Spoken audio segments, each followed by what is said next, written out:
Les vacances, c'est pour les salariés. Je répète, les vacances, c'est pour les salariés. Une fois de plus, j'ai fait cette publication sur la page Facebook de Argent Livre il y a quelques minutes en arrière et j'ai reçu une salve d'insultes comme d'habitude.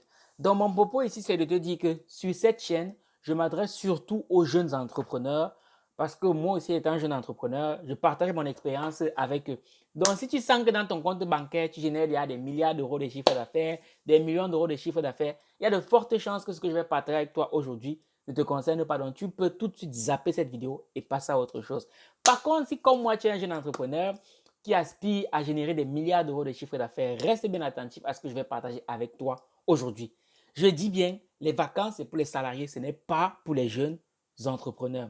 Tu sais, l'un des problèmes que beaucoup de jeunes entrepreneurs rencontrent, c'est que ils se lancent en business en gardant à l'esprit le mental des salariés. Je répète, le problème de beaucoup de jeunes entrepreneurs, c'est qu'ils se lancent en business et ils gardent à l'esprit le mode de pensée des salariés. Ce mode de pensée-là qui dit que lorsqu'on a un peu travaillé, on doit forcément prendre des vacances. Ce mode de pensée-là qui a été hérité en fait de l'école. Parce qu'à l'école, qu'est-ce qu'on nous a appris? On va à l'école de lundi à vendredi et ensuite de samedi à dimanche, on est dans des mini-vacances, on est en week-end.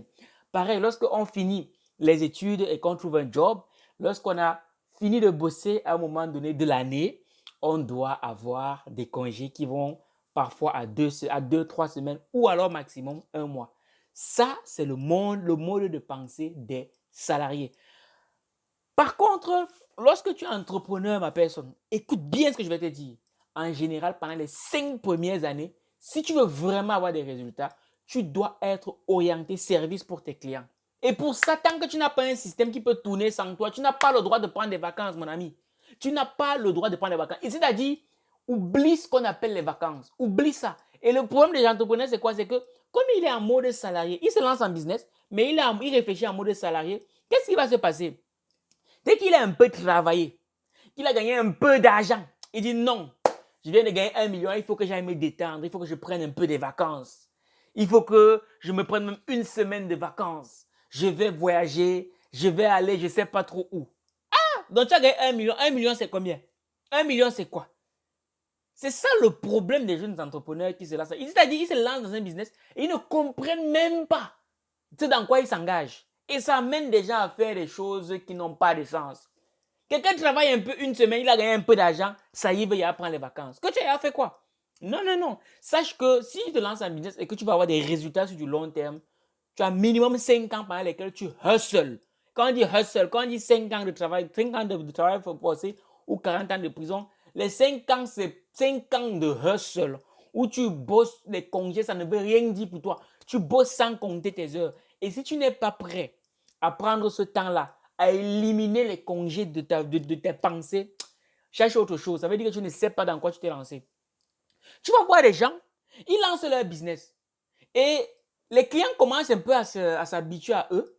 Les clients commencent à bénéficier de leurs services. Et puis, un coup, ils sont en vacances, le business, donc ils sont en vacances, le business doit s'arrêter. Comment? Comment, quand tu es en vacances, ton business doit s'arrêter? Voilà comment les jeunes entrepreneurs perdent les clients. Oui, parce que quand tu te lances, il faut absolument que tu te débrouilles pour que, même si c'est à 5 heures du matin que ton client a besoin du service, tu dois pouvoir le satisfaire.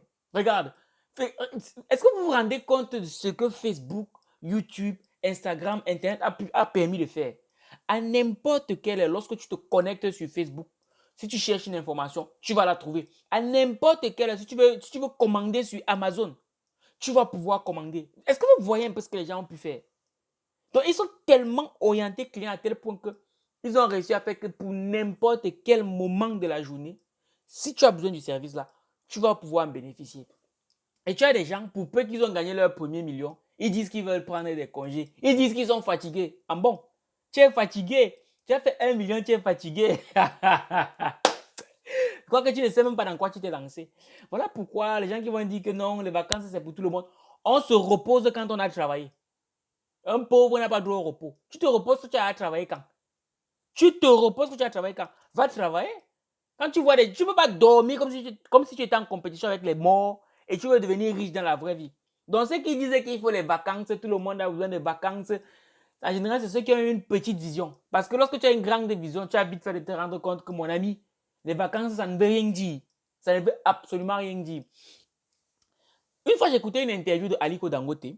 Il a expliqué que c'est après, je crois, 18 ans. 18 ans après avoir lancé son business, qu'il s'est pris ses premières vacances. Il a dit vacances, il n'a pas dit repos. Parce que tout le monde a besoin de repos. Mais les vacances, c'est un luxe. Quand tu es entrepreneur, c'est un luxe que tu ne peux pas, tu ne dois même pas te permettre de t'offrir lorsque tu te lances. Tant que ton système, ta machine n'est pas bien huilée, les vacances, ça ne doit même pas traverser ton esprit. Laisse les salariés parler des vacances. C'est la voie qu'ils ont choisie. Donc, toi, en tant que boss, tu vas leur donner les vacances. Mais si toi, tu veux t'en sortir en business, oublie que les vacances existent et vas-y à fond. Eh oui. Donc, moi, je voulais partager cette petite vidéo avec vous parce que j'entends beaucoup de gens jacasser dans les oreilles dire que les vacances, ça ne veut rien dire. De toute façon, quand tu as l'argent, hein, les vacances, tu pourras toujours les prendre. Ça, c'est clair et possible. Mais pour le moment, là, il faut hustle. Donc, moi, je vais te recommander un livre qui m'a beaucoup parlé ces derniers temps. C'est le livre du jeune entrepreneur africain de Claudel Nubissi. Il est impressionnant, ce livre. Donc, vraiment, il est disponible sur argentlivre.com. Je te le recommande vivement. Il est très, très, très, très puissant. Il t'apprendra tout ce que tu dois savoir si tu es un jeune entrepreneur africain dessus, quoi. Dans ma personne, je ne vais pas être trop long. Je pense que tu as bien compris que tu es un jeune entrepreneur, tu aspires à de grandes choses. Avec le peu de temps que tu as, tu vas te permettre d'aller en vacances et dépenser l'argent, perdre du temps et tout le bazar. Non, non, non, non, non, ma personne. Non. Tant qu'on n'est pas là où on veut arriver là, il n'y a pas de vacances, il n'y a pas de repos. On vend le lit, on vend la maison. S'il faut, on vend la maison du voisin, mais tu dois aller seul. C'était Valère Bélias, le chercheur d'argent. Et je donne rendez-vous à ma prochaine vidéo. Minakano.